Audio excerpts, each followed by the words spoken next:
Since all of you smiled, I take it as if I have been very successful.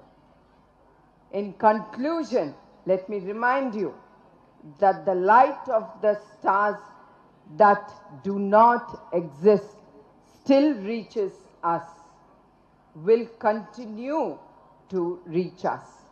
Our NTR college is always blessed by the legendary Sri Nandamuri Taraka Ramarao Garu.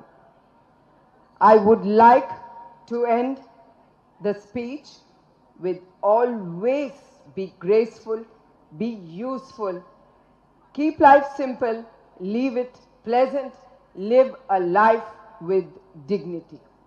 Thank you, one and all the best to my children for the great successful years to come ahead. Thank you, one and all. Husband ఉంటారు, old ఏజ్లో మరి పిల్లలతో ఉంటాం, కానీ ఈ all టైమ్స్లో ఉండేది only knowledge, education. ఎవ్వరు కూడా లాక్కోనిది, మనం ఉన్నంత వరకు మనతో ఉండేది, మనం లక్షలాది మందికి పంచగలిగేది ఓన్లీ మన నాలెడ్జ్ను, మన యొక్క జ్ఞానాన్ని పంచగలుగుతాం అంతే తప్ప అది ఎవరు కూడా మన నుంచి లాక్కోలేరు. కాబట్టి చదివేటువంటి స్టూడెంట్స్ కూడా ఖచ్చితంగా ఒక బుక్ టు ఆన్సర్ లా కాకుండా సోషల్ నాలెడ్జ్ కూడా, కరెంట్ అఫైర్స్ కానీ సోషల్ నాలెడ్జ్ కానీ, అదేవిధంగా బిహేవియర్ కానీ, పెద్దలను గౌరవించడం కానీ, ఇతరులను రెస్పెక్ట్ చేయడం కానీ, ఇతరుల సమస్యలను అర్థం చేసుకోవడం కానీ, దీంట్లో ఇది కూడా ఒక గొప్ప నాలెడ్జ్. అది ఏం లేకుండా ఓన్లీ 100 మార్క్స్ వచ్చినా కూడా ఎదుటి వాళ్ళని మీరు రెస్పెక్ట్ చేయలేనప్పుడు, ఎదుటి వాళ్ళ యొక్క హెల్ప్ మనం తీసుకొని వాళ్ళకు గౌరవించలేనప్పుడు మనకున్న నాలెడ్జ్ ఎందుకు పనికిరాదు, మనం వచ్చినటువంటి మార్క్స్ కూడా అది దేనికి పనికిరాదు. కాబట్టి ఖచ్చితంగా సొసైటీలో జరిగేటువంటి మంచి చెడులను మనం రిసీవ్ చేసుకొని వాటికి ఒక సొల్యూషన్ చూపించే స్థాయిలో ఈనాటి విద్యార్థులు ఎదగాల్సిన అవసరం ఉంది. అదేవిధంగా అది పొలిటికల్లోకి వచ్చినా, స్టూడెంట్గా ఉన్నా, ఎక్కడ ఏ ఉద్యోగం చేసినా ఖచ్చితంగా మన జీవితం, మన లైఫ్ ఏమంటారు, బర్త్ టు డెత్ మధ్య ఉన్నటువంటి ఈ కాలాన్ని ఎవరి కోసం చేస్తున్నాం, ఎందుకోసం చేస్తున్నాం. ఇప్పుడు మహనీయుడు గౌరవ స్వర్గీయ ఎన్టీ రామారావు గారి గురించి మేడం స్కూల్ నడుపుతున్నారు. వారి పేరులో అనేక మంది, వారి నీడలో లక్షలాది మంది లీడర్స్ తయారైనరు. ఎంతోమందికి పేదలకు సహాయం చేసినటువంటి వారి పేరుతో ఇక్కడ ఆ గుర్తింపు ఇంకా లక్షలాది మంది గుండెల్లో ఆ పేరు ఉంటుంది. ఎందుకంటే వారు చేసినటువంటి సేవ, వారు చేసినటువంటి మంచి. కాబట్టి దాన్ని గుర్తుపెట్టుకొని ప్రతి ఒక్క స్టూడెంట్ మన లైఫ్ కొంతమంది కన్నా ఉపయోగపడాలి, మనం నేర్చుకున్నది 100 మంది కన్నా మళ్ళీ పంచాలి.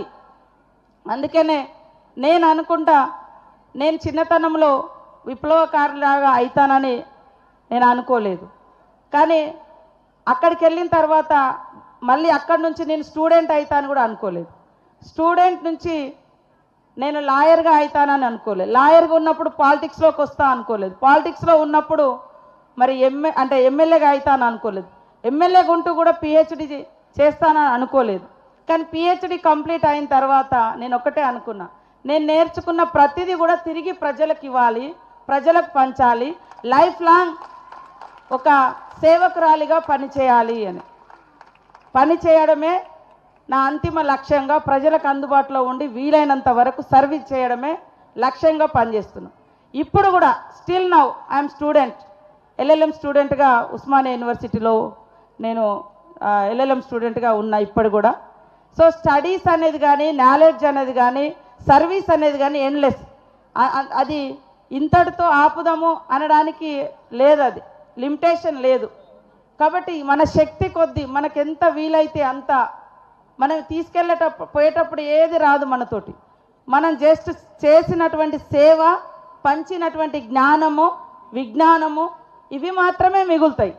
మనం ఎంత గొప్ప తిండి తిన్నాము, ఎంత గొప్పగా అంటే ఇంట్లలో ఉన్నాము, ఎంత గొప్ప ఏమంటారు కాస్ట్లీ లైఫ్ అనుభవించడం అనేది ఎవరు చూడరు. ఎన్ని వేల మందికి తోడుగా ఉన్నాం, ఎన్ని లక్షల మంది కష్టాలలో మనం భాగం పంచుకున్నాం, ఎంత పేదరికాన్ని మనం తగ్గించి వాళ్ళ జీవితంలో మనం హెల్ప్గా ఉండగలిగినాం అనేది మనం చూసుకోవాల్సిన అవసరం ఉంది. సో నేనేమంటా అంటే చాలామంది స్టూడెంట్స్ కొంత నారో మైండ్తో ఉంటారు. నాకు 100కు 100 మార్కులు వచ్చినాయా లేదా, నేను ఈవెంట్లో ఈ యొక్క ప్రోగ్రాంలో సక్సెస్ అయినా లేదా అని ఆ ప్రోగ్రాం వరకు చూసుకోవడం కాకుండా ఈ పెద్ద సొసైటీలో మనం ఉన్నాం కాబట్టి ఈ సొసైటీలో మన పక్క వాళ్ళు కూడా వాళ్ళ పరిస్థితి ఏంది, వాళ్ళ బతికేంది, వాళ్ళ జీవితం ఏంది అనేది కూడా మనం చూసుకున్నప్పుడే నిజంగా మన బిహేవియర్, గుడ్ బిహేవియర్ అనేటువంటిది మన చుట్టుపక్కల ఉన్నటువంటి వాళ్ళు కూడా మనల్ని అప్రిషియేట్ చేస్తారు. సో మీరు ఈరోజు రకరకాల మరి అప్రిషియేషన్స్ తీసుకోవడం జరిగింది. ఒకరు గేమ్స్లో రావచ్చు, ఒకరికి స్పీచెస్లో రావచ్చు, ఒకరు రైటింగ్స్లో రావచ్చు, ఒకరు మార్క్స్లో రావచ్చు.